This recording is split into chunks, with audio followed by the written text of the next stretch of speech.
আসসালামু আলাইকুম। তো আমি চলে আসছি আরেকটা বিকালের চটজলদি নাস্তা নিয়ে।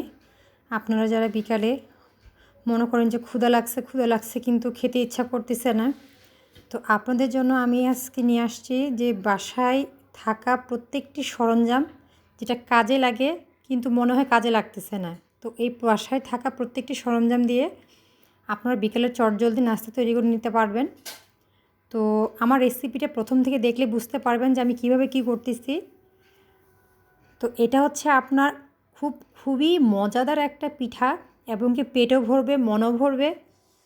এবং এই পিঠাটা আপনি যদি বাসায় পিঠার খামিরটা করে রেখে দেন, এটা আপনি 4 দিন থেকে 5 দিন পর্যন্ত খেতে পারবেন।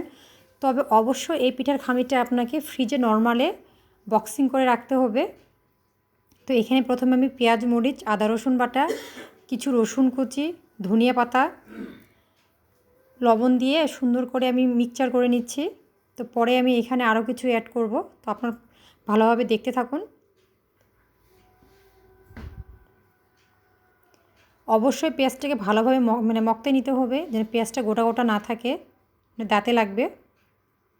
তো এরপরে আমি এখানে একটা সুন্দর করে ডিম ফেটে নিব।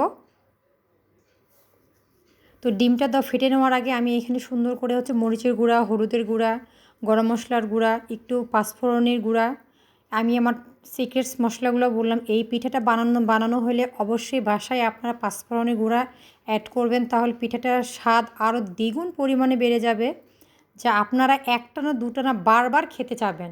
খেতে খেতে 4টা 5টা 6টা যে কখন হয়ে যাবে বুঝতেই পারবেন না। তো এই মশলাগুলো আমি আরেকটু ভালোভাবে মিক্সচার করে নিব। এটা হচ্ছে আমার গরম মশলার গুঁড়া। মিক্সচারটা হয়ে গেলে তখন আমি অবশ্যই এখানে, এটা হচ্ছে আমার গরম মশলার গুঁড়া, আটা অ্যাড করে নিব। অবশ্যই আপনাদের খেয়াল রাখতে হবে এই পিঠাটা বানাতে গেলে আপনাদেরকে ভিজা আটা, যেটাকে আমরা বলি শুকনো আটা, একটা ভিজা আটা। ভিজা আটা কোনটা আপনার পুরুষের থেকে আমার ভাবিরা, বোনেরা বেশি বুঝবে। যে ভিজা আটা, যেটা চালটা ভিজে আমরা কুটি, এই ভিজা আটাটা হচ্ছে এখানে আমরা দিব, কারণ ভিজা আটাটা ফুলবে বেশি, কারণ ওটা পাকন পিঠে বেশি ভালো হয়। তো এটা পাকনের মতোই, তো এই জন্য ভিজা আটা বললাম আমি। তো ঠিক আছে, আমার রেসিপিটা আপনারা প্রথম থেকে দেখতে থাকুন, তো বুঝতে পারবেন তাহলে আমি কি বুঝাতে চাইছি। তো এর ফাঁকে আমি কিছু কথা বলে নিই। এখন হচ্ছে ডিসেম্বর মাস, অনেক শীত পড়ে গেছে, অগ্রিম শীত চলে আসছে। তো আমরা যারা এখনও নামাজ ধরিনি বা নামাজ পড়ি না, বা পড়তে চাচ্ছি পড়তে পারতেছি না, তো আপনারা অবশ্যই অলসতামি একদমই করবেন না। 5 ওয়াক্ত নামাজ পড়বেন।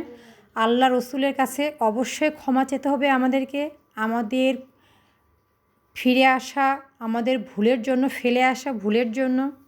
হ্যাঁ, আমরা কখনো আমাদের শীতটাকে প্রাধান্য দিব না। আমরা হচ্ছে আমাদের ভবিষ্যৎটা ভালো করার জন্য, পরকালটাকে ভালো করার জন্য অবশ্যই আমরা 5 ওয়াক্ত নামাজ পড়ব। আমাদের নামাজ যেন মিস না হয় সেটার চেষ্টা আমাদের অবশ্যই করতে হবে। তো আমার ভিডিওটা ভালো লাগলে আপনারা অবশ্যই একটা লাইক, কমেন্ট, শেয়ার অবশ্যই করবেন। এতে আমার ভালো লাগবে। আমার রান্নাগুলো আপনাদের কেমন লাগতেছে তা অবশ্যই কমেন্টের মাধ্যমে জানাবেন।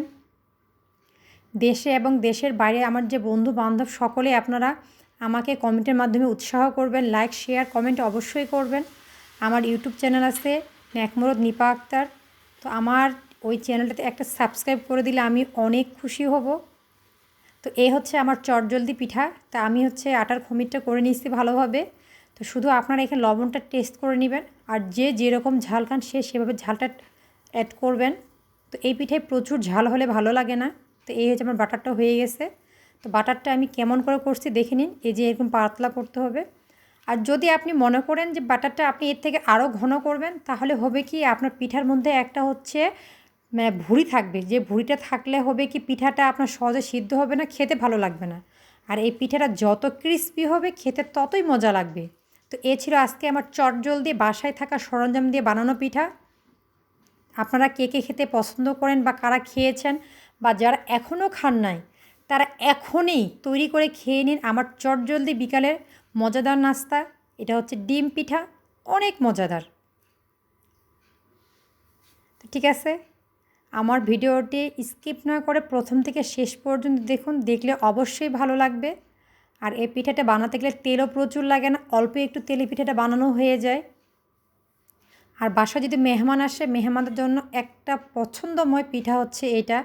এটা ছোট বড় সকলেই চয়েস করে। আমার ছেলে তো এটা সস দিয়ে খেতে অনেক পছন্দ করে, তো আজকে আমার ছেলেও খেয়েছে।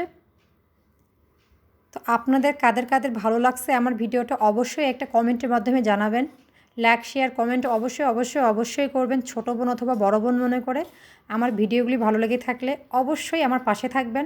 আশা করি আমার ভিডিওগুলি আপনাদের ভালো লাগতেছে বিধে আমার পাশে আছেন। তা আমার যে পথ চলাটা আপনাদের মাধ্যমেই কিন্তু আমি এতদূর আসতে পারছি। আর আপনারা যদি আমার পাশে কখনো না থাকতেন, আমি কিন্তু এতদূর এগিয়ে আসতে পারতাম না। আমার কিন্তু ফলোয়ার্স কখনো 5,500 আপ হতে পারতো না। আপনাদের ভালোবাসায় কিন্তু আমি এতদূর আসতে পারছি। আশা করি আপনারা বাকি রাস্তাটুকু আমাকে পার করতে সহযোগিতা করবেন। তো ঠিক আছে, আজকের মতো এখানেই। আসসালামু আলাইকুম, আল্লাহ হাফিজ।